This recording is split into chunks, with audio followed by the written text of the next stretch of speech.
मुझे एक रक्शे वाला मिला था, बताऊं आपको, मदीने में। अभी 2 महीने पहले मैं मदीने शरीफ गया था, तो मुझे मिला था, कहने लगा मैं रक्शा चला के मदीने आया हूं। मैं कैसे? कहने लगे 1-1.5 घंटा ज्यादा रक्शा चलाता था मदीने की नियत से, और 20, 25, 50 रुपए रोज इकट्ठे करता था, और मैंने 12 साल इकट्ठे किए। 12 साल के बाद मैं टूर वाले के पास गया, तो उसने कहा 60,000 रुपए लगते हैं 15 दिन के लिए। मेरे पैसे गिने गए, 49,000 निकले। मेरी आंखों में आंसू देख के उसने कहा तू रो मत, तू नेक इंसान है, मैं तुझे 49,000 में ही मदीने ले चलूंगा। कहता है मैं अपने घर गया, मेरी बीबी से मैंने कहा मैं मदीने जा रहा हूं, तो बोली अकेले जा रहे हो, मुझे लेके नहीं जाओगे? मैंने कहा बेगम मैं तो रक्शा चलाता हूं, मेरे पास पैसे नहीं है ना। तो वो अंदर गई और जेबर निकाल के लाई, 1 तोला जेबर होगा उसके पास। बोली इस जेबर को बेच दो, मैं कब्र में थोड़ी लेके जाऊंगी, अगर बगैर मदीना देखे मर गई तो बड़ी हसरत रह जाएगी कि मदीना नहीं देखा। यार मदीना वो नहीं जाता जो पैसे इकट्ठे करके रखता है, मदीना वो जाता है जिसे मदीने वाले से प्यार होता है। कौन जाता है बोलो मदीने? प्लॉटें खरीद लिए, जमीन खरीद लिए। अल्लाह का शुक्र है मैं खूब मदीने जाता हूं, चूंकि मेरी नियत में मदीना। मैं इस बात को मानता हूं। नूर भाई भी हमारे इस बार रमजान में मदीने गए थे, इस बार भी जाएंगे, क्योंकि मदीने बगैर देखे नाते पढ़ना और है, और मदीने को देखने के बाद नात पढ़ना फिर और। उठ के जाऊं कहां मदीने से, उठ के जाऊं कहां मदीने से, क्या कोई दूसरा मदीना है, क्या बताऊं कि क्या मदीना है, क्या बताऊं।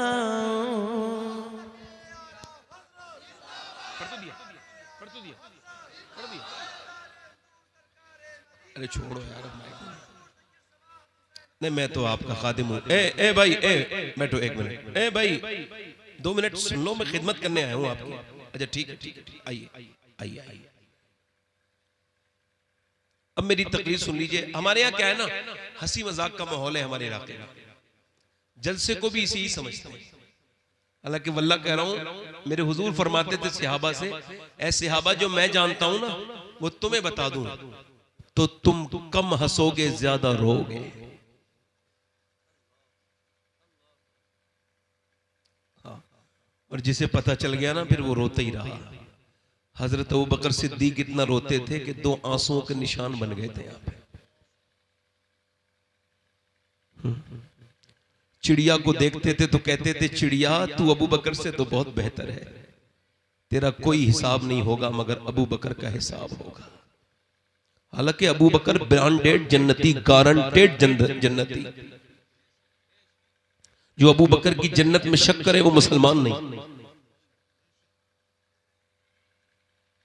तकरीर मेरी शुरू हो रही है, ई को आपका कम कर दें, माइक बहुत अच्छा है। तकरीर मेरी शुरू हो रही है, तकरीर का उन्वान है अल्लाह ने इंसान को क्यों पैदा किया। ये पहली शुरुआत है कि इंसान जब तक ये समझेगा नहीं कि वो क्यों पैदा किया गया है, तो वो ऐसे ही सोएगा, वैसे ही जागेगा, फिर वैसे ही खाएगा, फिर वैसे ही सो जाएगा, फिर कमाएगा, फिर सो जाएगा।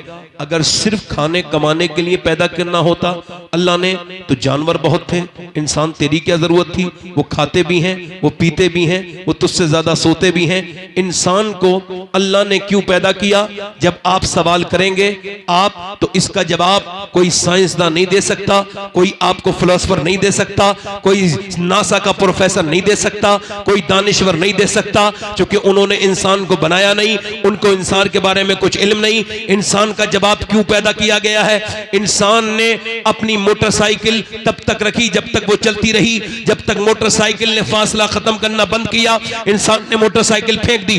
उसके बाद जब कार चलती रही तब तक चलाता रहा। यानी इंसान ये जानता है कि जब तक काम की चीज है मालिक के काम की है, और जब वो काम ना करे तो मालिक के किसी काम की नहीं। ऐसे ही याद रखो, अल्लाह ने इंसान को जो पैदा किया है, जब आप पूछोगे रब क्यों पैदा किया, आवाज आई मैंने अपने इंसान को अपनी इबादत के लिए पैदा किया और इम्तिहान के लिए पैदा किया। काय के लिए बोलो? इम्तिहान के लिए। काय के लिए? आजमाइश के लिए। काय के लिए? ई को थोड़ा और कम करें भाई। काय के लिए? आजमाइश के लिए। यानी आप भी आजमाए जा रहे हो, मैं भी आजमाया जा रहा हूं। इमाम मालिक फरमाते हैं इंसान 2 बार पैदा होता है। कितने बार? 1 बार पैदा तो सुना है, 2 बार कैसे?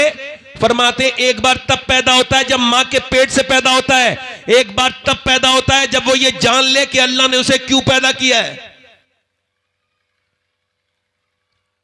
एक आदमी के किसी ने गोली मार के फेंक दिया दरिया में, मर गया। डाल दिया किसी ने, लावारिस लाश पड़ी रही दरिया में, फूल के ऊपर आई, सारे निशान मिट गए, चेहरा फूल गया, पेट भर गया, पानी भर गया, सड़ गई लाश। उसका पुलिस ने पकड़ के पोस्टमार्टम किया। पोस्टमार्टम ध्यान से सुनना, पोस्टमार्टम करने के बाद मुसलमान थी लाश, उसका निशानी मुसलमानों वाली मौजूद थी, उसे मुसलमानों के यहां पहुंचा दिया। इमाम साहब से कहा आप गुस्ल दीजिए। इमाम बोले मैं गुस्ल तो दे सकता हूं मगर कफन के पैसे मेरे पास नहीं है। कहा तो चंदा कर लेंगे। मस्जिद में ऐलान किया गया कफन दफन के लिए आप हजरात चंदा दें। कोई 10 रुपए लाया, कोई 3 रुपए लाया, कोई 5 रुपए लाया, जिसकी जैसी हैसियत थी। 2 घंटे चंदा हुआ, तब कफन के और उसके लकड़ियों के पैसे और तख्तों के पैसे और उसके इकट्ठे हुए। उसके बाद उसको दफन किया। ना कोई नमाज जनाजा में रोया, ना उसका जनाजा उठा तो कोई रोया, क्योंकि वो तो लावारिस लाश थी। लावारिसों के लिए कौन रोता है? जिसे कोई जानता ही नहीं। जब दफन हुआ, पुलिस ने 3 महीने तफ्तीश की और 3 महीने के बाद बताया कि जिसकी लाश चंदा करके दफन हुई है, जिसके तख्ते चंदा करके आए हैं, ये 100 बीघा जमीन का जोता था। इसके बैंक में 6 करोड़ रुपए थे। इसके पास 20 कारें थी, 20 जिम्मेदार था। मगर जब मौत आई तो क्या पता आपको मौत कब आए, क्या पता मुझे कहां आए। अपने तकब्बुर करने वालों, कोई ऐसा भी हादसा होता है जो इंसान की सारी निशानियां मिटा देता है। किस बात पे तकब्बुर है? जो चौधरी था जिसके बागात 100 बीघे में फैले हुए थे, आज उसकी जब लाश उठी है तो उसको उठाने वाले भी और हैं। उसके कफन का चंदा हुआ। मैं तभी तो कहता हूं इंसान ये समझ ले कि अल्लाह ने तुझको क्यों दुनिया में भेजा था। गुरूर मत कर अपनी जिंदगी पर। तेरे और मेरी तरह न जाने कितने मर गए। इधर एक जगह गोंडा के पास एक जगह पड़ती है गौरा चौकी, मैं वहां जलसे में जा रहा था। एक लड़के का एक्सीडेंट हुआ था। एक्सीडेंट के बाद उसका भेजा रोड पे रह गया था और उसके भेजे को मैंने देखा, उठाया तो उसकी लाश नीचे पड़ी थी। देखो भाई, मोबाइल चलाना बंद कर दो। स्टेज पे भी आप लोगों से गुजारिश कर रहा हूं, मैं थोड़ा सा आपका खादिम हूं, खिदमत करने आया हूं। एक ही बात हो, अब जो जरूरी काम है जलसे का वही तो हो रहा है। ये जलसे का यही तो जरूरी काम है। अब लिहाजा मेरे पास भी मोबाइल है और मैं जब स्टेज मेंबर पे बैठता हूं तो ना किसी का जवाब देता हूं, ना कोई फोन उठाता हूं, ना मैं ये मानता हूं कि हुजूर के जिक्र से बड़ा कुछ नहीं है। मैं मुसलमान हूं और मैं इस वजह से तकरीर नहीं करता हूं इस तरह की कि मुझे आपकी कुछ ही लेनी है। नहीं, मुझे मदीने जाना है। जब मदीने जाऊंगा तो हुजूर ने अगर मुझसे पूछ लिया, मेरे आका करीम है, अगर ख्वाब में आए मदीने में और पूछ लिया क्यों आया है मेरे मदीने में, फला गांव में गया था, मेरे उम्मती तेरे सामने बैठे थे, तो तूने तो दिल से बात नहीं की थी। हुजूर के लिए कर रहा हूं, सरकार के लिए कर रहा हूं। मैं जब मदीने से वापस आता हूं तो कहता हूं या रसूलल्लाह जा रहा हूं, मगर जब तक रहूंगा मदीने से दूर मदीने का काम करता रहूंगा, आपका काम करूंगा या रसूलल्लाह। उसकी लाश नौजवान की पड़ी है, 22-23 साल का जवान है, कानों में लीड लगी हुई थी, तो चूंकि भेजा पूरा फट चुका था, रोड पर पड़ा था, मैंने भेजा उठाया और उसके बाद थैली में किया और उसके सर के पास रखा। मर चुका था मगर मोबाइल पे गाना चल रहा था, उसके कानों में जो लीड थी वो बाहर निकल गई थी, गाना चल रहा था। जब उसका गाना मैंने देखा, लोगों ने देखा तो गाना बज रहा था। मेरे नबी फरमाते हैं जो जिस हाल में मरेगा उस हाल में उठाया जाएगा। अब मुझे बताओ, जो गंदा गाना सुनता हुआ मर गया, जो अपनी जवानी के नशे में तेज मोटरसाइकिल चलाते हुए मरा, अब वो अगर कयामत के दिन भी गाना सुनता हुआ उठा तो क्या होगा?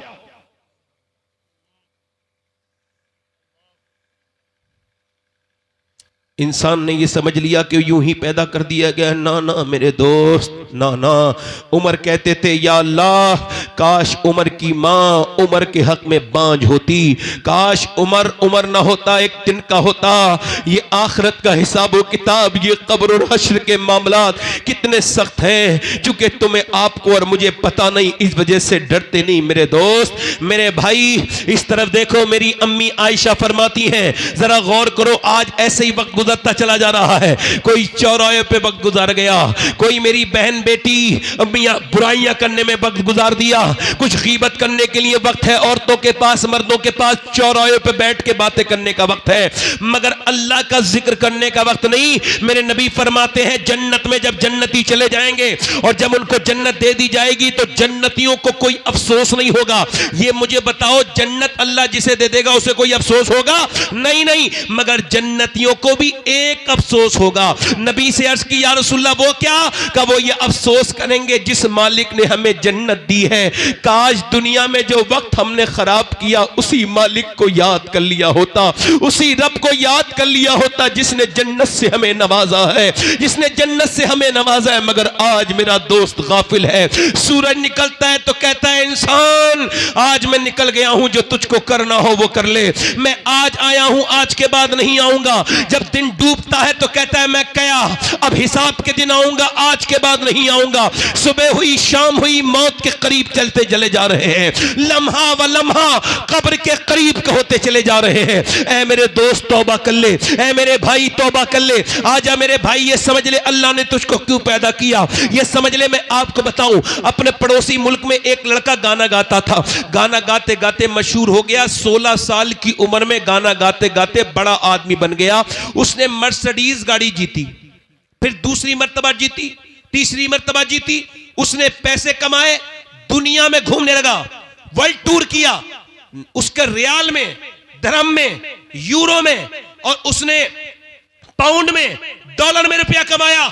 इतनी दौलत कमाई, एक शहर में एक घर, दूसरे शहर में दूसरा घर बनाया, 2 घर बन गए उसके।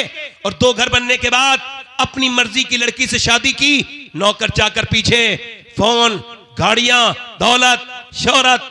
23 साल की उम्र में गाना गा रहा था, विदेश में गाना गाते गाते गिर गया। हसीन लड़का था, होश में आया, अस्पताल में था, चेकअप हुआ तो पता लगा दोनों गुर्दे खराब हो गए, दोनों गुर्दे। अल्लाह ना करे किसी के गुर्दे खराब हो।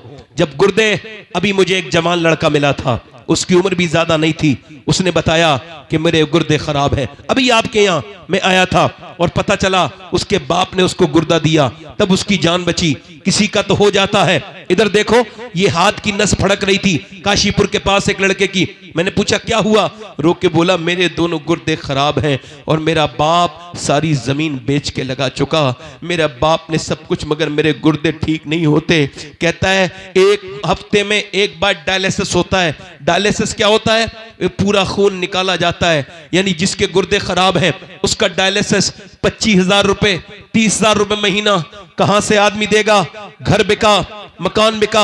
आप में से कितने लोग यहां बैठे हैं जिन्होंने, दिल से बताना, जिन्होंने 2 रकात नमाज पढ़ी हो जिंदगी में? अगर नहीं पढ़ी हो तो जाके पढ़ लेना, वुजू करना, अल्लाह के सामने कहना ऐ मेरे मालिक मेरे गुर्दे ठीक है, तेरा शुक्र है। जरा गौर तो करो आप। मुझे कश्मीर में टेलीफोन आया तकरीर करने के लिए, मैंने कहा मेरे पास वक्त नहीं। उन्होंने कहा जो आपकी तकरीर सुनना चाहते हैं ये कैंसर पेशेंट हैं और ये चाहते हैं कि आखिरी बार आपकी तकरीर सुन लें। मैं गया, उसको कैंसर था, वो अब तो इंतकाल भी कर चुका है, सलीम नाम था, दाढ़ी थी, मेरे कहने से दाढ़ी रखाई थी। मैंने पूछा क्या हाल है सलीम भाई, कमरे के अंदर। कहने लगा अल्लाह का शुक्र है। मैंने कहा मैंने सुना है आपको कैंसर है। कहा कैंसर की वजह से तो शुक्र है, कुछों को अचानक अटैक से मौत आ जाती है, किसी को दिल का दौरा पड़ जाता है, कोई एक्सीडेंट में मर जाता है, मगर मैं अपने करीम और रहीम रब का कैसे शुक्र अदा करूं कि मुझे 2 महीने पहले डॉक्टर ने बता दिया कि तू मरने वाला है। अब जब 2 महीने के बाद अंधेरी कब्र में जाना है तो मैं तो एक कमरे में नहीं रह सकता, अंधेरी कब्र में कैसे रहूंगा। तो उसके सामने फूट के रोता हूं रात को। मैंने जब तक कैंसर की खबर नहीं सुनी थी तब भी नमाजें पढ़ी थी, मगर जब से कैंसर की खबर सुनी है अब बड़े आंसू निकलते हैं। सजदों में बड़ा मजा आता है, बगैर आंसुओं का सजदा क्या सजदा है। सजदा तो आंसुओं वाला है, बगैर मजे का सजदा क्या सजा है, क्या सजदा है। कभी सरवा सजदा तो मैं हुआ कहीं तो जमीन से आने लगी सदा, तेरा दिल तो है सनम आशना, तुझे क्या मिलेगा नमाज में। तूने कभी अपने रब को रब नहीं कहा, ये मुझे बता। मैं तुझसे पूछता हूं मेरे दोस्त, मैं तुझसे पूछने आया हूं, हाँ मेरे जवान तुझसे ही पूछने आया हूं। वो रोक के कहता है सैयद साहब मैं अपने रब के सामने रोता हूं, अल्लाह 2 महीने के बाद मैं कब्र में जाऊंगा, मैंने गुनाह बड़े किए हैं, छुप छुप के मुझे माफ कर देना। हाय जरा गौर तो करो, सोचो तो देखो तो। एक आदमी को अस्पताल में भर्ती किया गया, उसको सांस लेने में दिक्कत हो रही थी, और जब सांस लेने में दिक्कत हुई, जब उसको अस्पताल में भर्ती किया गया, 1.5 दिन में ठीक हो गया। बिल आया 90,000 का। डॉक्टर को देख के रोने लगा।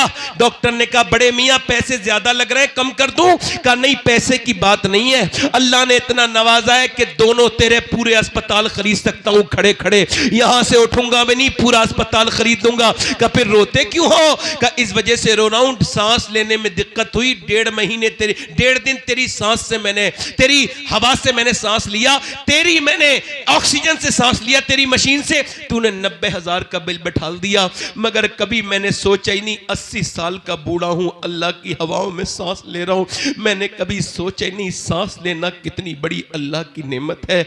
जाओ अस्पतालों में, कॉस्मोस में जाके देखो, जाओ साई में जाके देखो, अस्पतालों में सांसें नहीं आ रही, लोगों को वेंटिलेटर पे पड़े हैं, उन्हें रोज देखने अस्पतालों में जाया करो, कब्रिस्तान जाया करो। नेक तकरीरों से नहीं बनोगे, अपने अंजाम को सोचोगे तब बनोगे। कि आखिर देखो तो बीमार कैसे दुआ करता है मुझे सेहत मिल जाए। अल्लाह अकबर। मेरे दोस्त ये बता, तेरा गुर्दे का इलाज हुआ तूने लाखों लगा दिए, तेरा दिल का इलाज हुआ तूने लाखों लगा दिए, तेरा शुगर का इलाज हुआ लाखों लगा दिए।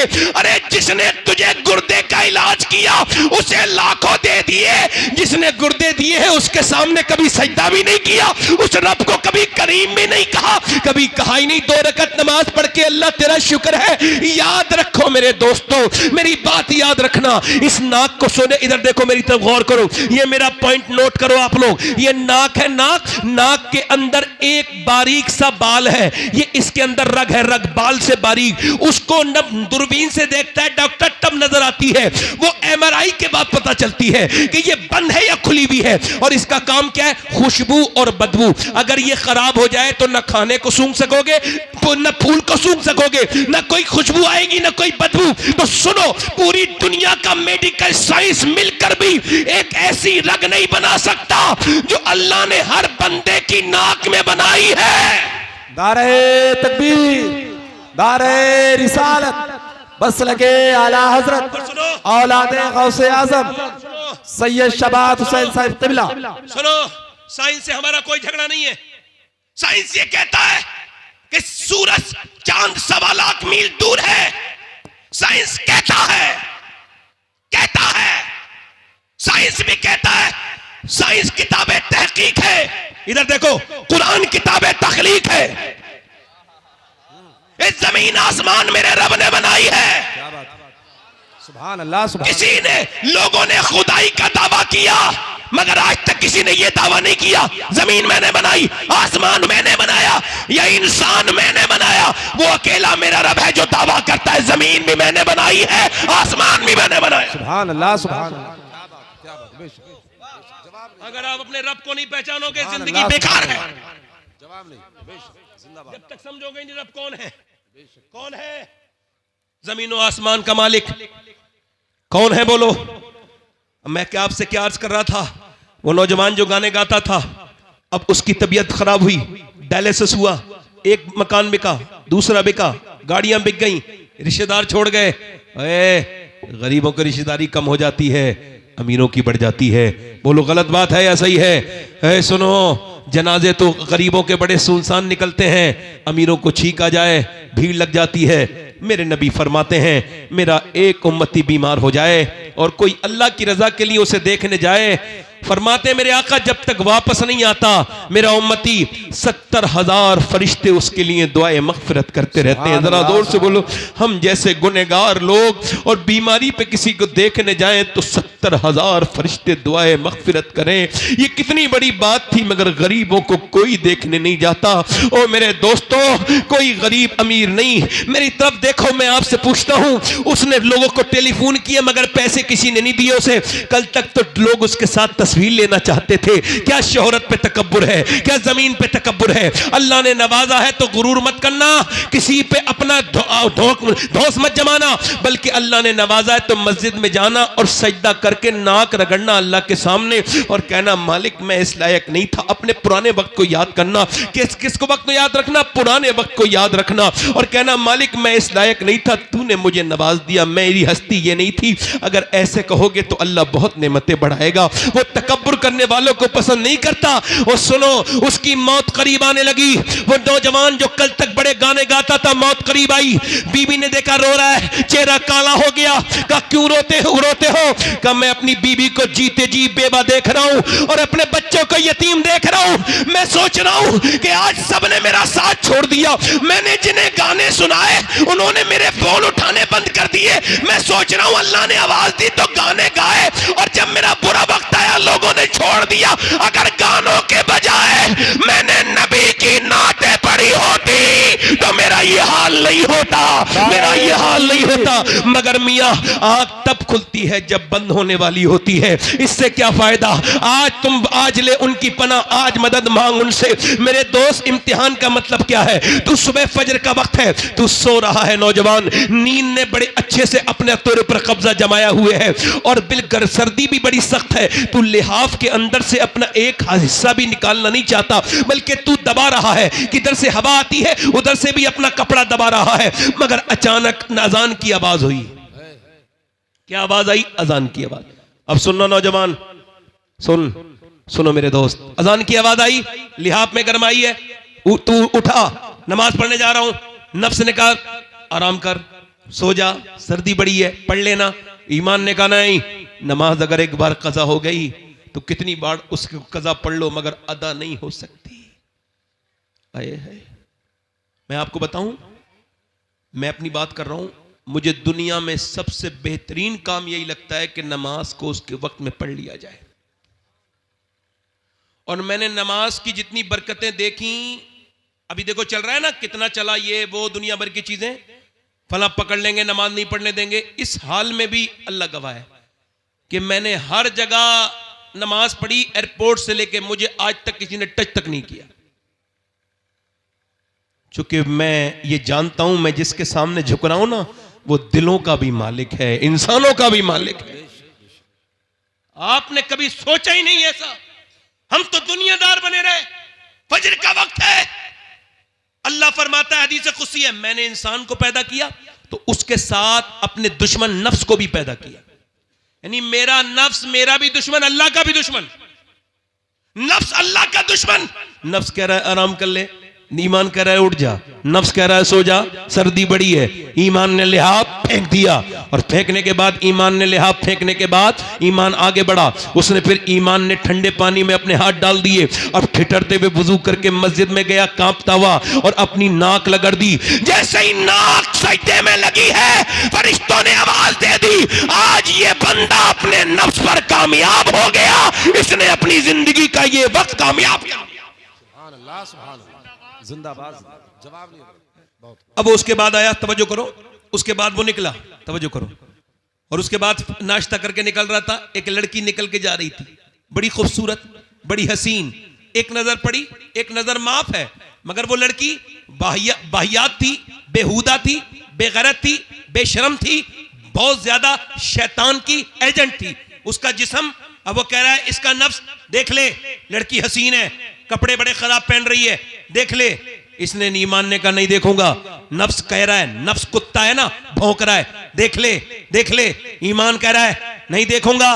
मेरे नबी ने फरमाया आंखों का भी जिना होता है, सिर्फ आंखों का भी जिना होता है। नबी फरमाते हैं आंखों का जिना ये है आंखों से देखा जाए, यानी आंखें ये मेरी हैं। नहीं नहीं मेरे दोस्त, ये मेरा धोखा है। ये आंखें मेरे रब की हैं। ये आंखें कल कयामत के दिन मुझसे अल्लाह से शिकायत करेंगी, ऐ अल्लाह तूने दिया तो काबा देखने के लिए था, दिया तो माँ बाप का चेहरा, मगर इसने गंदी चीजें देखी। मुझे बताओ अगर ये आंसुओं से ना धुली, वो गंदी तस्वीरें, वो गंदे वीडियोस जो तुमने अपनी जिंदगी में देखे हैं, अगर वही लेके अल्लाह की बारगाह में गए और वो बोल दिया, आंखों ने बोला कि तू ऐ अल्लाह ये गंदी तस्वीरें देखता था, ये बाहियात चीजें देखता था, मेरे नौजवान उस वक्त क्या होगा? तूने अपनी जवानी को बर्बाद कर दिया। ना मेरे बेटे, ना मेरे छोटे भाई, अपनी जिंदगी को बर्बाद न कर। अल्लाह तेरे सामने हाथ जोड़ता हूं, अपनी जवानी का हिफाजत कर ले, अपनी जवानी की। मेरे दोस्त तेरी आंखों में कुछ नहीं बचा। 10-10 साल के बच्चे बर्बाद हो गए, 12-12 साल के बच्चे गंदी तस्वीरें देख रहे हैं, किसी को कोई फिक्र नहीं है। ओ खुदा के बंदो, अपनी नस्लों को बचा लो, बचा लो खुदा के वास्ते, अपने बच्चों को बचा लो। अल्लाह अकबर। उसने नहीं देखा, नफ्स के तरह लड़की निकल जाएगी, एक बार देख ले, और इसने कहा नहीं देखूंगा। जब वो निकल गई, इसने नीचे को आंखें की तो आंसू गिरे और कहने लगा या इलाही रंग लाए जब मेरी बेबाकियां, उनकी नीची नीची नजरों की हया का साथ हो। और मुसलमान, अल्लाह ने तुझे मोबाइल चलाने के लिए पैदा नहीं किया था, तू इंस्टाग्राम पे स्टोरी देख रहा है, फेसबुक पे देख रहा है। जरा इस नौजवानों को मेरी बात बताना तो, बताओ तो मेरी बात इन नौजवानों को। ऐसे करके देखता रहा, और देखते देखते तू जब गंदी तस्वीर देख रहा था, जब नीम बरहना लड़कियां अपने जिस्म का जब मुजाहरा कर रही थी और तू उसको देख रहा था, और जब तू उसको देखता था, देखते देखते अचानक तेरी सगी बहन की वीडियो आ गई। अब तू अपनी बहन की वीडियो देख के कांप गया, मेरी बहन यहां गंदी जगह ये वीडियो गंदा बनवा रही है, मुझे तो नहीं पता।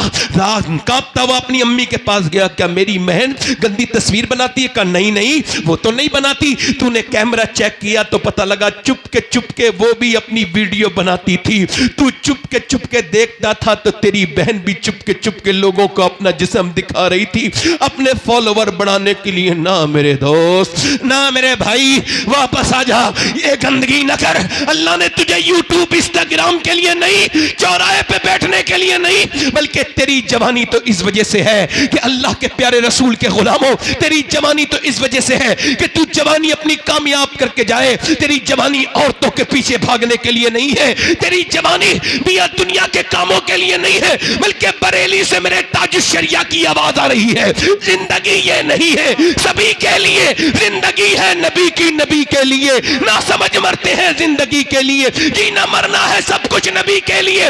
ये तो मियां पोते ने 100 साल बाद कहा, 100 साल पहले दादा ने इससे बड़ी बात कही थी। पोते ने कहा था जिंदगी है नबी की, नबी के लिए। दादा बोले जमीनो जमा तुम्हारे लिए, मकीनो मका तुम्हारे लिए, चुनीनो चुना तुम्हारे लिए, बने दो जहां तुम्हारे लिए, हम आए यहां तुम्हारे लिए, उठे भी वहां तुम्हारे लिए। नारे तकबीर, नारे रिसालत, बसलके आला हजरत सैयद शबात मियां साहिब क़िबला, औलादे गौसे आज़म, औलादे गौसे आज़म, सरज़मीन अदलपुर, इस्लाहे मुआशरा कॉन्फ्रेंस। नारे तकबीर, नारे रिसालत। दिलदार, जिंदगी क्यों दी गई है? जिंदगी क्यों दी गई है? जिंदगी है नबी की, है? जिंदगी है नबी की, जिंदगी है नबी की। मेरे नौजवान, मेरे भाई, आजा, वापस आजा। तेरी जवानी औरतों के पीछे भागने के लिए नहीं, नहीं। तेरी जवानी नहीं किसी लड़की पे नजर डालने के लिए नहीं, तेरी जवानी तो मेरे हुजूर के लिए है। इश्क उससे कर। इधर देखो, एक आदमी, तवज्जो करना, इधर देखो भाई, तवज्जो। दिल लग रहा है नहीं लग रहा है? जिन लोगों का दिल लग रहा हो दोनों हाथ उठा के बोलो सुभान अल्लाह। एक ताबई बुजुर्ग है, उनका नाम है हारून बिन उस्मान। क्या नाम है बोलो? इधर देखो, हारून। अरे ये शागिर्द किसके? अनस इब्ने मालिक। अनस इब्ने मालिक का मज़ार बसरा के करीब, और अनस इब्न मालिक कौन? हुजूर की 10 साल नौकरी करने वाले। भाई नौजवान वापस आओगे? अच्छा ठीक है। आप अच्छा मुझे देखो, मैं क्यों देखता हूं लोगों को? मैं सबका भला चाहता हूं। और मुझे क्या पड़ी है बोलो? मैं जो देखता हूं लोगों को, सुने सब। ये बताओ सुनाना कौन चाहता है? जो कुछ समझाना चाहता है वही तो सुनाना चाहता है भाई। अब तवज्जो करो। अब वो कह रहे हैं साहब लड़कियां बिगड़ गई, लड़के बिगड़ गए। ना ना ना भाई, लड़की लड़के बाद में बिगड़ते हैं, पहले अम्मी अब्बा बिगड़े हैं भाई। आपने ये पहले कैसे कह दिया कि लड़की लड़का बिगड़ गए? पहले तो अब्बा अपने घर में बड़ी सी टीवी लाया। तजर्बा है आपको इस बात का? नहीं। मेडिकल साइंस ये कहता है कि बच्चा पेट के बाहर असर नहीं लेता, मां का पेट के अंदर से लेता है। ये मेडिकल साइंस अब कह रहा है। अभी 20-25 साल पहले या 50 साल पहले उन्होंने ये बात डिक्लेयर की है कि मां के सोने का असर भी बच्चे पे होता है, मां के खाने का असर भी होता है। तवज्जो करो, मां के खाने का असर सुनो, मां के खाने का असर, मां के पीने का असर, मां के सोने का असर, मां के रोने का असर। मां कमजोर बच्चा कमजोर, मां ताकतवर बच्चा ताकतवर। बोलो यही उसूल है नहीं? डॉक्टर कहते हैं टेंशन मत लेना, टेंशन लोगी तो बच्चे पे असर हो जाएगा। बल्कि ये जो अपनी बीवियों को मारते हैं इनके लिए बता रहा हूं, अभी रिसर्च हुआ है। ये जो बीड़ियां पीते हैं, बीड़ियां, इन्हें भी बता देना। ये जो सिगरेटें पीते हैं इन्हें भी बता देना। जो सिगरेट अपनी बीवी के सामने, हामला के सामने पिए और बीड़ी पिए, उसका बच्चा ज्यादातर जो है वो दिमाग के मामले में वो बहुत कमजोर पैदा होता है। ये जहर है किसी का छोड़ा हुआ धुआं अगर नाक में आ जाए तो। वैसे मर्जी आपकी है, मेडिकल साइंस है। एक साहब करे गुटखे खाने से कुछ नहीं होता। अब जब उनका कैंसर हुआ तो किसी ने पूछा क्या हुआ? बोले यार मेरा बड़ा देर में एक दो गुटखा खाने से थोड़ी हो जाएगा, हल्के हल्के होगा ना भाई। एक दो गुटखा खाने से, एक दो सिगरेट पीने से होगा? पूरे पूरे जबड़े कटे हुए लोगों के मुंह इतने से खुलते हैं, पूरी जिंदगी रोटी नहीं चबा सकते वो। अगर बच भी गए तो लिक्विड ही पिएंगे और अपनी जानों को हलाक कर रहे हैं मेरे दोस्त। अपने लिए नहीं तो अपनी बच्ची के लिए, अपनी बीबी के लिए, अपने बच्चों के लिए। आपको पता है, ये एक अस्पताल में मैं गया कैंसर मरीज को देखने, तो कैंसर के मरीज ऐसे करके ढके हुए, ऐसे। अब जब ऐसे करके ढके हुए थे, समझ रहे हो? अब उन्होंने ऐसे करके खोला डॉक्टर के पास जाने से पहले, तो डॉक्टर के वो आया कंपाउंडर, उसने कहा खोला, तो उसने स्प्रे मारा। स्प्रे से उसके कीड़े झड़ने लगे नीचे को, जो कीड़े थे छोटे छोटे नीचे को गिरे। उसने दिखाया नीचे कीड़े गिर रहे थे, और उसके बाद उसने उसके अंदर खुशबू मारी, स्प्रे मारा खुशबू का। अब डॉक्टर देखेगा, ये जो डॉक्टर है ना कैंसर देखने वाला, इसे तेरी जिस्म की बदबू पसंद नहीं। तूने जरा से शौक में ये क्या कर बैठा मेरे जवान? तेरे नबी ने तो ये कहा था कि तू वुजू करे तो 3 बार कुल्ली करना। इस्लाम ने तो ये कहा था कि जब तू सोए तो मिसवाक करके सोना, और जब उठे तो पहला काम मिसवाक करके। और तूने अपने मुंह में ये गंदी चीजें रख ली, तू गुटखे खा के सो गया। ओ मेरे दोस्त, नहीं मेरे भाई, नहीं। मैं क्या कह रहा था, मां बाप का असर पैदा होने के बाद नहीं। हॉवर्ड ने रिसर्च किया कि बच्चे पागल कौन हो जाते हैं, पागल होते हैं पैदा होते ही, वो बेकार होते हैं। उन्होंने कहा ये वो बच्चे हैं जब अपनी मां के पेट में थे, इनके बाप ने इनको मारा, जब मारा तो पेट के बच्चे पे असर हुआ, वो पागल पैदा हुआ। इसका मतलब ये है कि जब और डॉक्टर के पास जाती है औरत, और डॉक्टर कहता है तुम अगर चाहती हो बच्चा ताकतवर पैदा हो तो ऐसा करना कि तुम ऐसा करना, ज्यादा आयरन की चीजें खाना, जैसे बादाम खाओगी आयरन है, जैसे आप खाओगी सेब खाओगी आयरन है उसके अंदर। अगर आप ये चाहती हो कि आपका बच्चा ज्यादा विटामिन सी लेके पैदा हो तो उसके लिए आप लीमू को चूसना, लीमू पीना और संतरा खाना। आप ये चाहती हो बच्चे के अंदर विटामिन डी बढ़े तो ज्यादा अमरूद खाना, और धूप में बैठने से विटामिन डी बढ़ती है। और मेरी बहनें सुने कि जब अल्लाह का बनाया हुआ सेब, संतरा, अनार, अमरूद अगर मां खाए तो बच्चे पे असर हो जाए, तो क्या अल्लाह का कुरान मां पढ़ेगी तो बच्चे पे असर नहीं होगा? क्या बात है, नारे तकबीर, बोलो तो सही। रिसालत, बहुत खूब, बहुत खूब। सुभान अल्लाह, जवाब नहीं। बोलो होगा। इधर देखो, ये पानीपत है। पानीपत ज्यादा दूर तो नहीं अपने यहाँ से ऐसे ही होगा 250 किलोमीटर। पानीपत दिल्ली से 80 किलोमीटर है, 90। वहां एक बच्चा पैदा हुआ, 1 दिन रोया, 2 दिन रोया, 3 दिन रोया, 4 दिन रोया। 1 हकीम, 2 हकीम, 3 हकीम, 4 हकीम, 5 हकीम। हकीमों ने देखा, ठीक नहीं हुआ। 1 महीने के बाद फखरुद्दीन बहाउद्दीन जकरिया मुल्तानी के दामाद गुजर के गए। उन्होंने जब आवाज सुनी, कहने लगे ये बच्चा रो नहीं रहा है। कहा फिर अल्लाह को याद कर रहा है, वली है अल्लाह का वली पैदा हुआ ये बच्चा। लोगों ने कहा कैसे? कहा आओ जाके घर दिखाता हूं। पहुंचे, कोई है? बाप निकल के आया, जी ये आपका बच्चा रो रहा है? कहा मेरा ही बच्चा है। कहा ये वली है? कहा दिमाग ठीक है? ना सोया है ना सोने दिया है, वली कह रहे हो? डॉक्टरों के पास लेके पागल हो गया। कहा मेरी गोद में लाके दो, उसे परेशान ना करो।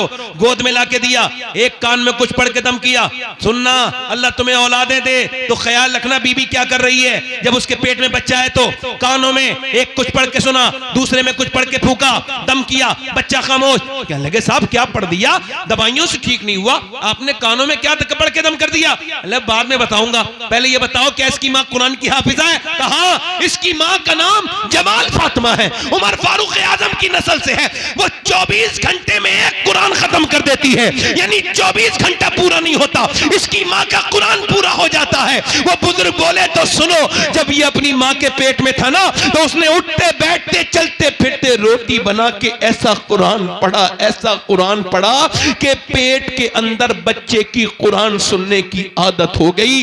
जब बच्चा पैदा हुआ, मां जचगी में गंदगी में चली गई, कुरान उसने पढ़ा नहीं। बच्चे को कुरान की भूख लग रही थी, तुम 1 महीने से दवाइयां खिला रहे थे, मैंने एक कान में एक आयत पढ़ी, दूसरे में दूसरी पढ़ी, बच्चा खामोश हो गया। उसी बच्चे का नाम शरफुद्दीन बू अली शाह कलंदर पानीपती है। सुनो, जब मां पानीपत में कुरान सुना है तो बच्चा पानीपत में बू अली शाह कलंदर बनता है, और जब मां मदीने में कुरान सुना है तो बेटा करबला की जमीन पर सर कटने के बाद नेज़े पे चढ़ के कुरान सुनाता है और कहता है मां अगर फातिमा होती है तो बेटा हुसैन। नारे तकबीर, हाथ उठा के नारे तकबीर, नारे रिसालत, बस लगे आला हजरत उलमाए अहले सुन्नत औलादे गौसे आदम सैयद शबात हुसैन साहिब क़िबला। ये कुरान तो इस कौम ने जने कहां रख दिया? ये कुरान तो मेरे नबी का सबसे बड़ा मौजज़ा। सुभान अल्लाह, बहुत जवाब नहीं। कुरान, जो कौम कुरान को नहीं पढ़ेगी उसे बर्बादी से कोई नहीं रोक सकता। मियाँ का दिया हुआ तावीज 3 बार उसमें मोम जामा हो गया। मैं किसी मियाँ का मुखालिफ नहीं, एक जगह मैं मियाँ लोगों के खिलाफ बोल रहा था, खराब मियाँ के खिलाफ, तो अच्छे मियाँ बुरे मान गए। मैंने कहा चोर की दाढ़ी में तिनका। मियाँ का तावीज इधर देखो, कहां चले भाई? अच्छा आना, मैं कयामत तक यहीं बैठा हूं, दुरूद शरीफ पढ़ लीजिए आप लोग। मतलब 1 घंटा आदमी बैठ नहीं सकता, खत्म कर दूं भाई? दिल लग रहा है? लग रहा है दिल? हाँ बोलेंगे नूर भाई, आपको ट्रेन भी पकड़वाएंगे, बोलेंगे जोर से बोलो सुभान अल्लाह, दिल लगा के बोलो। मैं क्या अर्ज कर रहा था, मेरी तरफ देखो। अब वो मियाँ का तावीज तो मोम जामा करके लगा दिया गले में, और उसको तो खूब इतर भी लग रहा है, और जो हुजूर का कुरान था उसको अलमारी में रख दिया। उसकी तो जुमे के दिन भी गर्द नहीं छुटी। हाय हाय यार, उस जमाने थे। इधर देखो, कुरान तो वो चीज है, ये उलमा बैठे हैं। कुरान तो एक गैर मुस्लिम लड़की की एक मुसलमान लड़की दोस्त थी बचपन में, तो वो मुल्लानी के यहाँ कुरान पढ़ने जाती थी तो वो भी इसके साथ जाने लगी। खैर हल्के हल्के उसने नाजरा पढ़ लिया कुरान पूरा। गैर मुस्लिम की लड़की ने, तवज्जो है कि नहीं? जी ध्यान से सुनना, गैर मुस्लिम की लड़की ने नाजरा कुरान पढ़ लिया। उसने हल्के हल्के हल्के हल्के चुपके चुपके अपनी पड़ोसन के साथ, अपनी सहेलन के साथ कुरान को हिफ्ज भी कर लिया। यानी एक गैर मुस्लिम की लड़की, मैं कौम का नाम नहीं ले रहा हूं, हालात ठीक नहीं है, मगर सुन लो, गैर मुस्लिम लड़की, बुतों के पुजारी उसके घर वाले। मैं तुम्हें कुरान का मौजज़ा दिखा दूं। कुरान को जो छोड़ दिया ना, ये कुरान को छोड़ना इस कौम की तबाही बन गया। जरा मैं सही कह रहा हूं तो बोलो जरा। वैसे मैं किसी के बोलने से फर्क नहीं पड़ेगा, मुझे पता है मैं बात सही कह रहा हूं। अगर कोई मुझे दाद नहीं देता तो मुझे उसकी अकल पे अफसोस होता है, अपनी तकरीर पे अब नहीं होता। हाँ, वो जमाना था, अपडेट हो गया हूं। तो वो जो है कि नहीं, कुरान पढ़ते पढ़ते वो लड़की जवान हो गई। उसका रिश्ता बड़े कट्टर आदमी के साथ हुआ जो मुसलमानों से बड़ी नफरत करता था। जब बारात आने लगी, शादी का वक्त ठहर गया, तो उसने अपनी उस्तादनी से कहा, उस्तादनी आपा, मैंने कुरान हिफ्ज़ तो कर लिया और दिल में मैंने कलमा भी पढ़ लिया है, मगर अगर मैंने बता दिया तो मेरे घर वाले मुझे मार देंगे, मेरे घर वाले मुझे। तो उसने कहा कि तू शादी कर, जाओ उसके साथ, गैर मुस्लिम के साथ, अल्लाह तेरा इंतजाम करेगा और तू जिस कुरान की हाफिजा है वो खुद तेरी हिफाजत करेगा। कुरान, सुभान अल्लाह, सुभान अल्लाह। वो गैर मुस्लिम के साथ चली गई।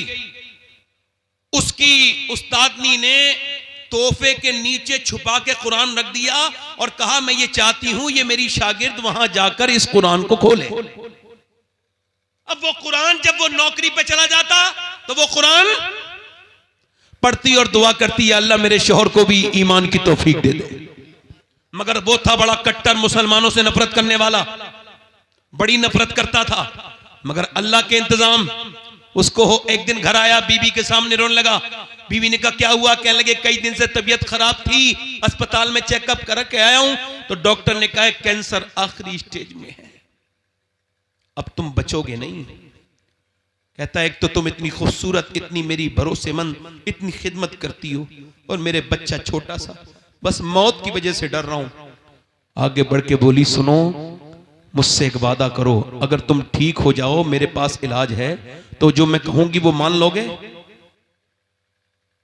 उसने कहा बिल्कुल मान लूंगा, अगर मैं ठीक हो जाऊंगा। कहा बिल्कुल, तेरे पास कोई दवा का है? मेरे पास दवा। वो लेके आई पानी गिलास में और उसने अपनी उस्तादनी को देखा था, अपनी पढ़ाने वाली अपनी जो है वो आपा को देखा था। उसने जो है ना उसमें सूरह फातिहा पढ़ के दम करना शुरू कर दिया। वो जब बीमार कोई आता था तो वो पढ़ती थी, वो दम करके पिलाती रही, पिलाती रही। तबीयत अल्लाह के फजल से ये हुई कि 3 महीने के बाद बोली अब चेकअप करा के आओ। चेकअप करा के आया तो उसने कहा ऐसा लगता है कि तुझे कभी कैंसर था ही नहीं, तेरे अंदर कभी कैंसर था ही नहीं। वापस आके खुश था, रिपोर्ट देख के फूले। अरे जिसकी जिंदगी बच गई हो बोलो, उससे बड़ी खुशी क्या होगी? बोला मेरी बेगम ये बताओ कि तुमने ये क्या पढ़ पढ़ के सुनाया था कि तुम जिस इस्लाम से नफरत करते हो, ये उसी का कुरान मैंने पढ़ के सुनाया था, उसी रब का कुरान। अब तुमने मुझसे वादा किया था कि तुम कलमा पढ़ोगे। वो आगे बढ़ के बोला बिल्कुल, मैं बिल्कुल जिसे मैं नहीं मानता हूं उसकी किताब ने मुझे बचा दिया। जब मैं मानने लगूंगा तो फिर हाल क्या होगा? कलमा पढ़ के मुसलमान हो गया, फिर वो मुसलमान, उसका खानदान मुसलमान। कुरान अगर मां पढ़े तो पूरी खानदान को फायदा है। सुभान अल्लाह, सुभान अल्लाह या रसूल।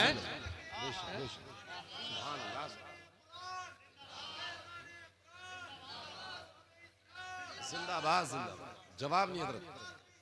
इमाम गजाली ने फरमाया जितना जिसका दिल साफ होगा वो उतनी कुरान की तिलावत करने वाला होगा। बेशक बेशक, सुभान अल्लाह। अब कुरान तो इधर देखो, तवज्जो करो। लड़की बिगड़ गई, ना ना ना, लड़की तो ठीक ठाक थी, लड़की को बिगाड़ा किसने? इन्होंने कहा करबला के ऊपर बयान करो, तो लो करबला के ऊपर सुन लो। इधर देखो, अगर 6 महीने की बच्ची, 6 साल की लड़की के सर पे दुपट्टा रख दो, ईमान से कह रहा हूं जान दे देगी, मगर बड़े होकर दुपट्टा नहीं हट सकता उसके सर से। लड़की बिगड़ी नहीं, लड़की बिगाड़ी। लड़की बिगड़ी नहीं, लड़की बिगाड़ी। अरे लड़कियां तो जनाजे की रौनक है। अरे जिस घर में लड़कियां नहीं उसमें तो मौत हो जाए तो पता ही नहीं चलता मौत हुई है नहीं हुई है। बाप का जनाजा रखा है, इधर देखो, बाप का जनाजा रखा है और सब माल बांट रहे हैं, मगर लड़कियों को भी लड़ते नहीं देखा होगा। मगर लड़की तो फूल थी, मगर उसको बिगाड़ा किसने? बड़ी यार आपके यहां डिस्टरबेंस है। हमारे इलाके में लोग बड़ा समझते नहीं, अहमियत नहीं समझते। आपको खबर नहीं है मैं किस नहज पे बात कर रहा हूं, थोड़ा समझ लिया करो। मैं आपका गुलाम हूं। गुलाम वो होता है जो सुनाना चाहे, आका वो होता है जो सुनना ही ना चाहे।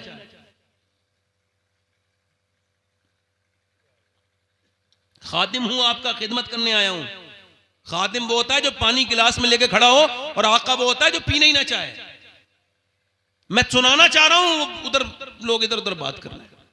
सुन लो भाई, हो सकता है मेरा आखिरी तकरीर हो सकता है मैं कल की तकरीर ना कर पाऊं, कोई हादसा हो जाए, मर जाऊं। तो ऐसा भी हो सकता है आप में से भी कोई आदमी ऐसा बैठा हो जो आज ही आज है, कल को अल्लाह ना करे वो दुनिया से चला जाए, तो कम से कम कुछ दिल में बात तो लेके जाए ना यार। सुनो बात, लड़कियां घर की जीनत है, रौनक है। हुआ क्या, वो घर में टीवी आया और वहीं से शुरू हो गई वो बुराई। अब 10 साल की हुई है लड़की, गंदी तस्वीर देख रही है अब्बा के साथ, अम्मी के साथ। घर में फिल्म चल रही है, अब्बा भी वहीं बैठा है बेगैरत, माँ भी वहीं बैठी, पूरा का पूरा खानदान बर्बाद है। ये वो माँ बड़ी दिल की कमजोर है, हीरो हीरोइन जब नहीं मिल रहे ना तो अम्मी रो देती है बेचारी, दिल की बड़ी कमजोर है। और जैसे हीरो हीरोइन मिले अम्मी खुश हो गई और अब्बा भी खुश हो गए। यही ड्रामा 10 साल देखा, उसके जज्बात बर्बाद कर दिए इन जालिमों ने। और जब उसने देखा मैं जवान हो गई, ये शादी नहीं कर रहे, वो भागी। अरे भागो तो अब्बा खुश हो जाते हैं, अम्मी भी। जब वो भागी तो अम्मी बोली हाय मेरी नाक कट गई, मैं मुंह दिखाने के लायक नहीं रही। अरे अभी तो दुनिया में दिखाने के लायक नहीं, तू आखिरत में भी मुंह दिखाने के लायक नहीं। बेहुदा, तू जितने टीवी के सामने रोई है ना, अगर इतना अपना अल्लाह के सामने रोई होती तो तेरी बेटी भागती नहीं, बल्कि तेरी सर फख्र से बुलंद कर देती, तेरा नाम ऊंचा कर देती। बेशक बेशक, सुभान अल्लाह। नाम ऊंचा। गैर मुस्लिम खुश हो रहे हैं, इधर देखो, ये भी मेरी बात जरा नोट कर लें आप लोग। गैर मुस्लिम खुश हो रहे हैं, हमने मुसलमान लड़कियां कन्वर्ट कर ली, उनका इस्लाम छीन लिया, मुसलमान को हिंदू बना दिया, और तुम्हारी औकात ही नहीं है किसी सच्ची मुसलमान औरत का ईमान छीन लो। बेशक, तुम तो किसी कॉलेज में पढ़ने वाली वाहियात किस्म की बेहुदा किसी बेगैरत माँ की लड़की को तुमने छीना होगा, वरना जिसे इस्लाम मिल जाए वो जान तो दे सकती है मगर ईमान नहीं दे सकती। बेशक बेशक, मुझे भी बड़ा अफसोस होता है कि गैर मुस्लिमों घर चली गई, मैं रोता तक हूं इस बात पर, मगर फिर भी ये बात कह रहा हूं, जिसे सही मानों में इस्लाम मिल जाए वो जान दे सकती है मगर ईमान, जान दे सकती है मगर ईमान। ये जितनी भागने वाली हैं, एक लड़की गैर मुस्लिम के साथ गई थी, मैंने उससे पूछा था ये बता सैयदा फातिमा को जानती है? बोली ये कौन है? हंसना नहीं। मैंने पूछा सैयदा खतीजा को जानती है? बोली मुझे नहीं पता कौन है, बस वो तो तुम्हारा स्कूल जानती थी। इस्लाम जो जान जाए, मैं कह रहा हूं दूर मत जाओ, प्रैक्टिकल देख लो। इस्लाम जो कबूल कर ले वो जान देता है, ईमान नहीं। तुम फिलिस्तीन को देख लो, फिलिस्तीन में 7,000 बच्चे, कितने? 10 साल से कम उम्र के बच्चे शहीद हुए। कितने? 7,000। माएं जब उठा रही हैं लाश अपने बेटे की ना, तो किसी का हाथ आ रहा है, किसी का पांव आ रहा है। आप भी बच्चे वाले हो, मैं भी बेटा वाली हूं, बेटे मेरे भी बच्चे हैं। तुम्हारे 5 साल के 2 साल के बच्चे को ऐसे उठाओ तो किसी का हाथ आ रहा है, किसी का सर उड़ गया। एक एक ब्रेड पे एक ब्रेड पर 3-3 लोग दावेदार हैं, एक ब्रेड पर। हजारों लोग शहीद हो गए, किसी को तकलीफ नहीं है। कोई इदारा फलस्तीनियों के बारे में कुछ नहीं कहेगा क्योंकि वो मुसलमान है, नबी का कलमा पढ़ते हैं। किसी को तकलीफ किसी को नहीं होगी मगर गुम्बद खजरा के मकी को होगी। मेरे नबी फरमाते हैं मेरे उम्मती जब तेरे पाँव में कांटा लगता है तो मुझे तकलीफ होती है। फरमाया था मेरे हुजूर ने मदीने के हालात बिगड़े, सहाबा तो मुल्क के शाम चले जाना। अर्ज की हुजूर जब शाम के हालात बिगड़े का तो फिर मेरी उम्मत के लिए दुआ कर देना, मेरी उम्मत में बड़ा सख्त वक्त होगा। कैसा सख्त वक्त है उम्मत के ऊपर? 57 मुल्क तमाशा देख रहे हैं मुसलमानों की, उनके मोहल्ले के मोहल्ले पूरे खत्म कर दिए गए, उनके पास पीने को पानी नहीं। मगर उन औरतों का जब मैंने बयान सुना है अपनी बहनों का, बेटियों का, ये जो अपनी आदि आस्तीन के कपड़े पहनती हैं, मेरी मुसलमान उन तक मेरी ये बात पहुंचाना तुम्हें खुदा का वास्ता है।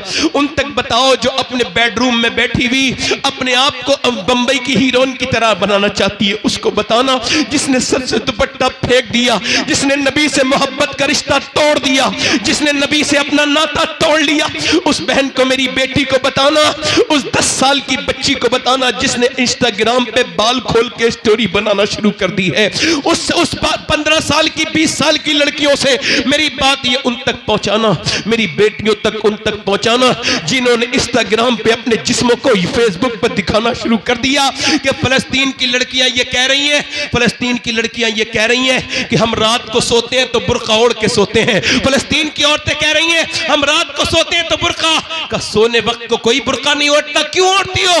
का इस वजह से ओढ़ते हैं कि जब बम गिरता है तो घर हमारे मलबे में तब्दील हो जाते हैं। हम ये चाहती हैं कि जब हमारे ऊपर बम गिरे और हम जब मलबे में दबे और जब हमारी लाशें निकलें तो बेपर्दा नहीं होनी चाहिए, पर्दे में होनी चाहिए, बेपर्दा नहीं होनी चाहिए, पर्दे में। ऐ फिलिस्तीनियों तुम्हें सलाम हो, ऐ फिलिस्तीन की गाजा पट्टी की मेरी बहनों, तुमने तो हमें जीने का सलीका सिखाया मगर हम सीख न सके, हम सीख न सके। तुमने तो बहुत सिखाया मगर हम सीख न कह सके। हाय ये दुनिया लग गई, क्या समझते हो ये दिल लिए फिर रहे हो?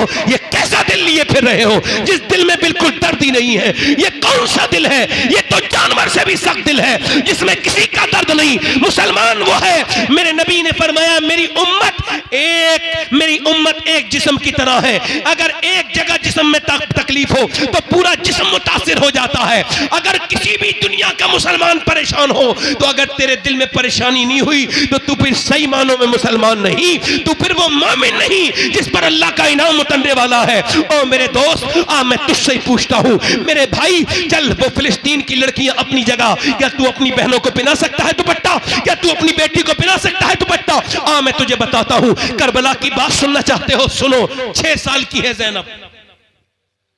कितने साल की बोलो? 6 साल की ज़ैनब। मैं खत्म कर रहा हूं, थोड़ी देर और सुन लीजिए। कुरान पढ़ रही है। हजरत अली कहते हैं मेरी शादी हुई। किसकी शादी हुई बोलो? हजरत अली। किसकी शादी हुई? कितनी? किसकी शादी हुई? अली की। हमारे यहाँ शादियां होती हैं जैसी होती हैं, सबको पता है, बात नहीं करनी चाहिए। मगर इतना याद रखना, अपनी बहन बेटी को बेपर्दा ले जाने वालों, तुम कोई नेक शरीफ नहीं हो, दयूस हो। नबी ने फरमाया जो अपने घर की औरतों को बेपर्दा रखे वो दयूस है, जन्नत की बू भी नहीं सूंघेगा।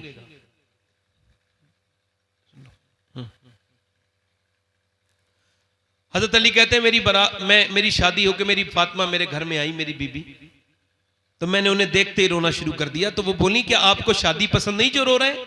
मैं आगे बढ़ा, उन्होंने मेरा हाथ पकड़ा, क्यों रोते हैं? तो वो बोली क्यों रोते हैं? तो मैंने कहा कैसी भी लड़की हो, कितनी भी गरीब, उसके दिल की ख्वाहिश होती है जब दुल्हन बने तो एक जोड़ी कपड़े पहन ले। मैं देख रहा हूं फातिमा, आप जिस कपड़े में दुल्हन बन के आई हैं उसमें 17 पैमद लगे हुए हैं और आपको कोई अफसोस नहीं, आपको कोई तकलीफ नहीं। तो सैयदा फातिमा ने सर उठाया और कहा मेरे सरताज आप गम न करें। मेरे अब्बा फरमाते मेरी बेटी फातिमा, अल्लाह कपड़ों से राजी नहीं होता, अल्लाह तो सजदों से राजी होता है। कैसे राजी होता है बोलो? सजदों से। काश के मुसल्ले बिछ गए होते, काश के नमाजें पढ़ ली होती, काश के तब्दीलियां आ गई होती। मेरे दोस्त मेरी तरफ देख, करबला का मैदान है, सैयदा कायनात की बेटी ज़ैनब है। कौन है बोलो? ज़ैनब। इधर पूरा घर पड़ा हुआ है, बच्चा काट दिया गया है। अली के घर के नबी के विसाल को अभी 50 साल ठीक से नहीं हुए कि पूरी हुजूर की नस्ल का कत्ल कर दी गई। छोटे छोटे बच्चे, इमाम हुसैन, उनके सारे साथी, करबला का मैदान, ज़ैनब सैयदा हैं, निकल के जा रही हैं तो किसी ने आपकी चादर पे हाथ डाला, चादर खींच ली। चादर जब खींची तो बालों से सर ढक लिया। क्या करबला सुनोगे? बालों से सर ढक के मदीने की तरफ को मुंह देख के कहा, है मेरे नाना, मैं वही ज़ैनब हूं कि जब आप दुनिया से तशरीफ लेके जा रहे थे तो आपने मुझे सीने लगाया था और कहा था मेरी ज़ैनब बिल्कुल अपनी नानी खदीजा से मिलती हैं। ए नाना, मैं वही ज़ैनब हूं जिससे आप बहुत प्यार करते थे। आज मैंने वादा किया था अम्मी से, मेरा सर कभी नंगा नहीं होगा, मगर मेरे भाई शहीद हुआ हुसैन, मेरा सर नंगा नहीं हुआ। मेरे भाई की, मेरे भतीजों की लाश पर घोड़े दौड़े, मेरे सर से दुपट्टा नहीं गया, मगर अब जालिम ने मेरा दुपट्टा खींच लिया, मेरे पास दुपट्टा नहीं है, मैंने बालों से चेहरा ढक लिया है। मेरे नाना नाराज ना होना अपनी बेटी से, अपनी नवाजी से नाराज ना होना। लो दुपट्टा छिन गया तो बालों से सर ढक गया, चेहरा ढक गया। ओ मेरी बहन, मेरी बेटी, ये तेरी दुनिया। ओ मेरे दोस्त, जरा अपनी बेटियों की खबर ले, अपनी बहनों की खबर ले। जरा देख तो उधर जनाजे पड़े थे करबला की बीबियों के, शोहरों के, और वो सजदों में अल्लाह के सामने। इमाम ज़ैनुल आबिदीन फरमाते हैं मेरी फूफी ने करबला से लेके दमिश्क, दमिश्क से लेके मदीने तक का सफर किया, मगर मेरी फूफी ने कभी, मेरी फूफी की नमाज तहज्जुद भी क़ज़ा नहीं हुई। मेरी फूफी जब वो ऊंट नहीं रोकते थे तो ऊंट के ऊपर ही नमाज अदा कर लेती थी। बस मसला वही आता है, तरजीह अव्वल अल्लाह को बनाना होगा, उसी को बनाना होगा। मैंने दोस्तों, कब तक तौबा नहीं करोगे? बोलो कौन सा दिन आएगा जो तौबा करोगे? बोलो कौन सा दिन आएगा? मैंने अपने बाप को अपने सामने दफन होते देख लिया, मैंने अपने ताया को अपने सामने दफन होते देख लिया। मेरा बेटा कब्र में चला गया, मैं पूछता हूं तुमने अपने रिश्तेदारों को दफना दिया, और भी कोई निशानी चाहिए मौत के ऊपर? नहीं नहीं, मेरे नबी फरमाते हैं, मेरे आका फरमाते हैं कि जब रूह निकाली जाती है मैयत की, मरने वाली की, तो वो उसके गले की ताकत छीन ली जाती है, वरना वो इतनी जोर से चीखे कि उसके चीखने से लोग अपने बच्चे छोड़ दें, अपना घर बार छोड़ दें, अपनी दुनिया छोड़ दें। उसकी चीख ऐसे निकले, अल्लाह अकबर, कैसा पुरदर्द है मौत। मौत कितनी सख्त है मौत, कभी आपने सोचा मौत कितनी सख्त है? मेरी बेटियों, मेरी बहनों, तुमको तो बड़ा अंदाजा होगा, जब उंगली जलती है तो कितना दर्द होता है। क्यों? क्योंकि जब आग पहुंचती है तो रूह भाग जाती है, रूह जहां से हटती है वहां दर्द होता है। जरा गौर करो, जब रूह निकलती होगी तो कितनी तकलीफ होती होगी, पूरे जिस्म से रूह निकलती होगी तो कितनी तकलीफ होती होगी। हजरत सैयदना ईसा अलैहिस्सलाम अपनी मां मरियम की कब्र पे जाते हैं और कहते हैं मेरी मां मरियम, मैं अब मुर्दे जला लेता हूं, तू कहे तो तुझे जिंदा करूं। अंदर से आवाज आई, ना मेरे बेटे ईसा, मेरी रूह निकली थी, इतनी तकलीफ हुई थी, उसका एहसास अभी तक हो रहा है, उसका एहसास अभी तक हो रहा है। हजरत उमर फारूक आजम, कोई है उमर फारूक आजम के टक्कर का यहां पर? तो फिर क्यों नहीं डरते? उमर कौन? मेरे नबी ने फरमाया मेरे बाद कोई नबी होता तो मेरा उमर होता। फरमाया मेरा उमर जब ईमान लाया तो आसमान के फरिश्तों ने खुशियां मनाई। हजरत उमर के मारी गए चाकू, जब मारा चाकू फट गई आंत, दूध पिया, आंत से निकल गया। बेटे से बोले वक्त मौत का करीब है, सर रख दे जमीन पे, नहीं रखा। ओए अब्दुल्ला सर जमीन पे रख दे, नहीं रखा। अब्दुल्ला सर जमीन पे रख दे, ओ बेटे रख दे। सर जमीन पे जब रखा तो अपनी नाक आपने मिट्टी में रगड़ी और कहा ऐ अल्लाह, लोग कहते उमर ये है, उमर वो है, मगर उमर तो तेरी बारगाह का मुजरिम है, अगर उमर तो तेरी बारगाह का मोहताज है। मौत का वक्त है, अगर तूने आज उमर को न बख्शा तो उमर बर्बाद हो जाएगा, उमर बर्बाद हो जाएगा, उमर बर्बाद हो जाएगा। हाय उमर, कौन उमर? हजरत अली आए, बोले या उमर तुम क्यों रोते हो यार? मैंने नबी से सुना है कि तुम्हारा घर जन्नत में है, तुम्हारा महल सुनहरा है, इतना खूबसूरत महल है कि मेरे नबी को पसंद आया था। अली तुम गवाही दोगे? मैं भी गवाही दूंगा, मेरा बेटा हसन भी गवाही देगा। ओ मेरे दोस्त, याद रखना जो भी आपने किया है सब लिख गया है, एक एक चीज को वो देख रहा है। वो समीन बसीर भी है, वो अलीमुल खबीर भी है, वो अल्लामुल गुयूब भी है, वो देख रहा है, वो सुन रहा है, वो जान रहा है। एक औरत मूसा अलैहिस्सलाम के जमाने में, आखिरी रिवायत, अपने मूसा अलैहिस्सलाम के जमाने में एक आदमी के पास आई, कहने लगी मेरे बच्चे भूखे हैं, बड़ी प्यास भूख है मेरे बच्चों को, कुछ दे दे। उसने कहा मैं तो औरतों का शौकीन हूं, तुझे पसंद करता हूं, रात गुजार, जिस्म पे इख्तियार दे, दे दूंगा। उसने कहा सुन, अपना जिस्म बेचने नहीं आई, वापस गई, मगर फिर आई, कहने लगी मेरे बच्चे बेहोश होने लगे, मजबूर हूं, दे दे, रात को आ जाऊंगी, जो तेरा दिल चाहे कर लेना। तो ठीक है, पैसे लेके चली गई, खिला पिला के शाम को आई, रात को बैठी थी, जब बैठी थी ना इसके करीब कमरे में, ये इसके करीब गया जिना करने के इरादे से, हाथ जब लगाया ना, हाथ जब लगाया तो कांपने लगी और फिर उसके पसीने आए। और क्यों रोती है, पैसे नहीं मिले क्या, ड्रामा करती है? का सब कुछ पैसे नहीं होते, ईमान भी कुछ होता है। का क्या मतलब? का मेरे बच्चे अगर भूखे ना होते तो मैं कभी नहीं आती।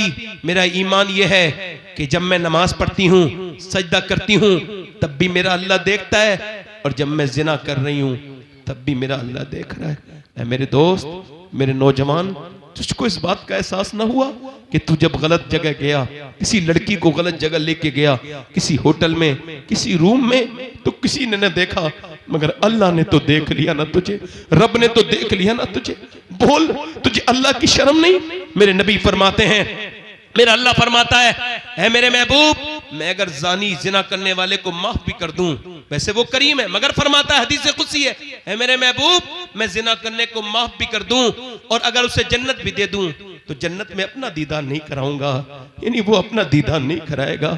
इन आंखों से देखोगे जिससे गंदे नजारे देखे थे, तुम्हारे मेरे नफ्स ने मुझे बर्बाद कर दिया। इस नफ्स को पहचानो। ऐ दो नौजवानों, अपने नफ्स की ख्वाहिशों में बर्बाद ना हो जाओ। ना ना ना, अपना वकार बनाओ, अपने आप को मजबूत करो, अपने ईमान और अकीदों को। मोहल्ला रूम कहते हैं, एक चूड़ी बेचने वाला चूड़ी बनाता था सुनार सोने की। उसने एक औरत को बुलाया और उसने जो है ना अपनी, उसका बच्चा कोई नहीं था, उसने एक लड़का ले लिया। लड़का 20 साल का हो गया, एक औरत को चूड़ी पहना के घर आया। बीबी ने कहा कौन सा गुनाह किया है? कोई नहीं। दरवाजा नहीं खोलना जब तक बताओगे नहीं। बोला एक लड़की का हाथ पसंद आ गया था औरत का, मैं पकड़े रहा थोड़ी देर, फिर सोचा अल्लाह देख रहा है, छोड़ दिया। कहा अंदर आ जा, मैंने जिसे अपना बेटा बना के पाला है ना 20 साल, आज उसने मेरा गंदे तरह से हाथ पकड़ा, गंदे तरह से हाथ लगाया। मैं समझ गई मेरे आदमी ने किसी के ऊपर हाथ डाला है जिस्म पर, किसी की इज्जत पर, तो आज मेरे घर में भी हाथ डल गया। वो आदमी कांप के बोला है अल्लाह मेरी बेटी मेरी बीबी की हिफाजत कर ले। हमें भी सोचना चाहिए नौजवानों। ना ना ना मेरे दोस्त, अपनी जवानी बर्बाद न कर। ना मेरे दोस्त, अपने रब से डर। ऐ मेरे भाई, वो औरत रोने लगी, इतना रोई, कह लगी मेरा बच्चा अगर भूखे ना होते, कह लगी है मेरे रब माफ कर देना अपनी बंदी को, अगर मेरे रब मेरे बच्चे भूखे ना होते तो कभी ना आती। रोई, रोके, वो उसका दिल धुल गया।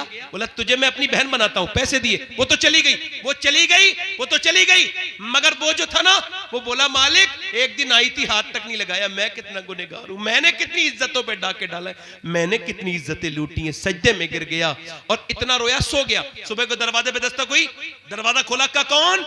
आप बताओ आप कौन? का मेरा नाम तो ये है। का मैं अल्लाह का नबी मूसा हूं, अल्लाह ने तुझे सलाम भेजा है।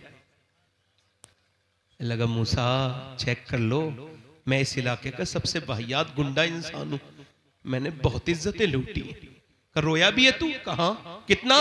का रात रोया हूं, पूरी कहानी सुना के बोला मेरी पूरी आंखें भीग गई थी। का कितनी? पूरा चेहरा।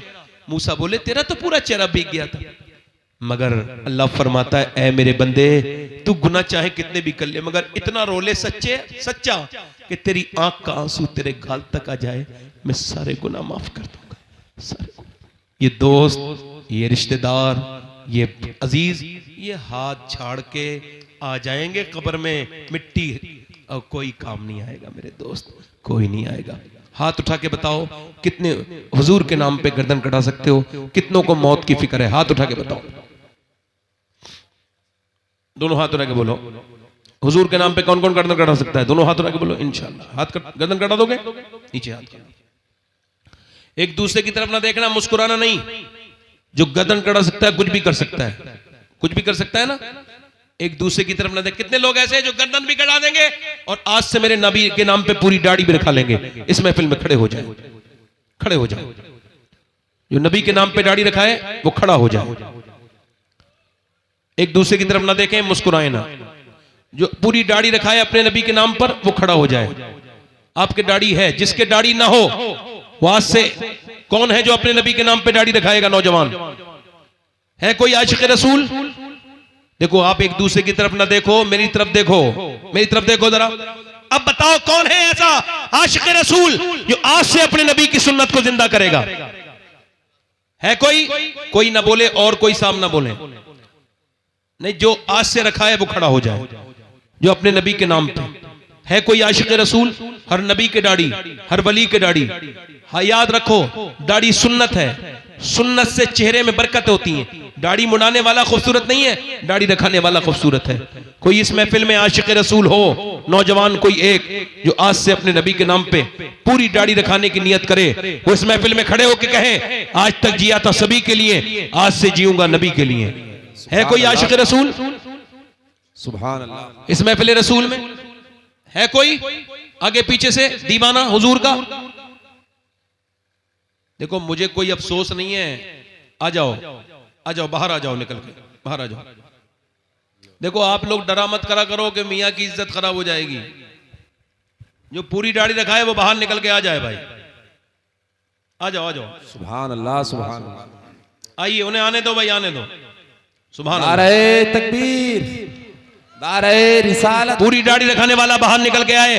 और कोई आशिक रसूल है? कब्र में पहुंचोगे, ये जिनके लिए दाढ़ी मुड़ा रहे उधर देखो, ये सब कब्र के बाहर रहेंगे। वही नबी कब्र में तशरीफ लाएंगे जिनकी सुन्नत है ये दाढ़ी। सुभान अल्लाह, सुभान अल्लाह। आ जाओ मेरे भाई, अल्लाह ताला आपको पर फजल करे। आ जाओ, आ जाओ, आ जाओ, आ जाओ। सुभान अल्लाह, सुभान अल्लाह। नारे तकबीर। मैं देखो, आज तो मैं इनको हाथ डाल रहा हूं, कब्र में जब जाएंगे तो मेरे नबी खुश होंगे इंशाअल्लाह। सुभान अल्लाह, सुभान अल्लाह। आ जाओ, दो आशिक रसूल हो गए। सुभान अल्लाह। खड़े रहना, खड़े रहना भाई, अभी जाना नहीं, खड़े रहना। या रसूल अल्लाह। कोई तीसरा आशिक रसूल है जो सुन्नत रसूल के लिए बाहर निकले? सब दफन करके लौट जाएंगे, याद रखना। जिनको चेहरा दिखाने के लिए दाढ़ी मुड़ाते हो, दाढ़ी रखाने वालों सुनो मेरी बात याद रखना, सब छोड़ के चले जाएंगे, कब्र में मेरे नबी का दीदार होगा। सुभान अल्लाह। दाढ़ी कटाना मुड़ाना एक बराबर है। एक मुट्ठी दाढ़ी जो रखा है वो खड़ा हो जाए, जिसकी छोटी दाढ़ी हो वो भी खड़ा हो सकता है। जो खड़ा होगा उसको अल्लाह अजर देगा, बदला देगा। हुजूर की महफिल है, दो खड़े हो गए। मेरी बख्शिश के लिए तो कोई ना खड़ा होता, मेरा कहना ही अगर कबूल कर ले अल्लाह तो काफी था। बेशक, बेशक। एक साहब कह रहे थे, आपको डर नहीं लगता कोई नहीं खड़ा होगा तो बेइज्जती हो जाएगी? मैंने कहा, बंदे की अभी कोई इज्जत ही नहीं है। बंदे की इज्जत उस दिन होगी जिस दिन ईमान पे खात्मा हो जाएगा।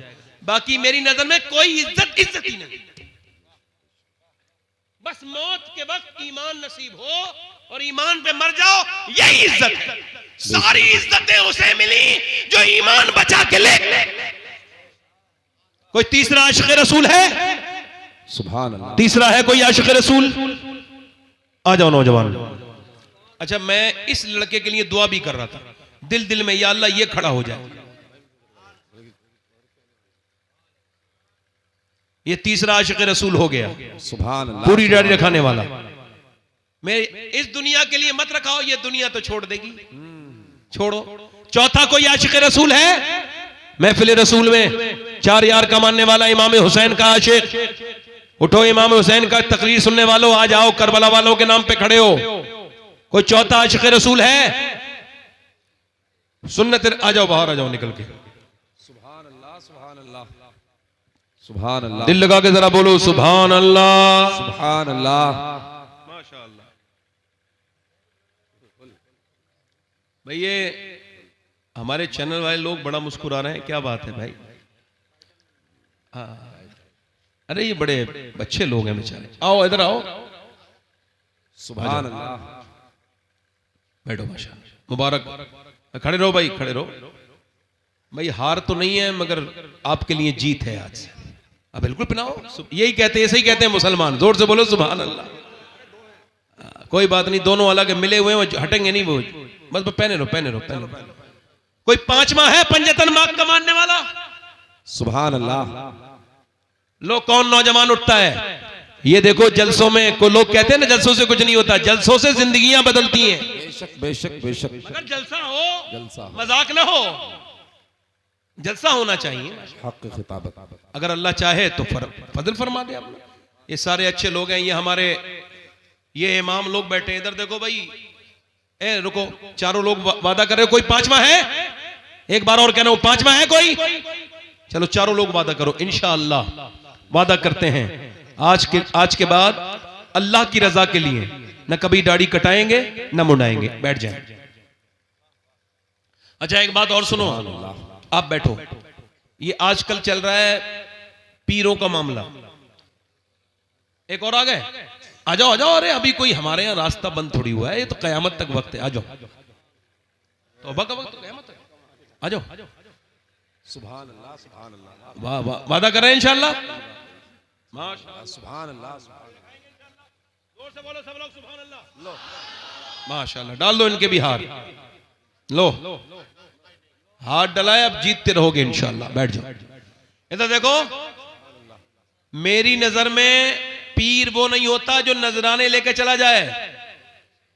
सुनो भाई, नजराने लेके जो आमाल के बारे में फिक्र ना करे। पीर वो नहीं होता मेरी नजर में जो गाड़ियों के पीछे दौड़ा है। मेरी नजर में पीर वो है जो आमाल की इस्लाह करे। की इस्लाह करे, आपको इस्लाम समझाए। तो इस वक्त जितना बेहतरीन पीर मस्जिद का इमाम है, इतना कोई नहीं है। अब मानो या मत मानो, वो बहुत कम तनख्वाह में आपको भी कुरान सिखाता है, नमाज भी पढ़ाता है, आपके बच्चों को। इमामों की इज्जत किसी के घटाने से घटती नहीं, सुन लेना, याद रखना इस बात को।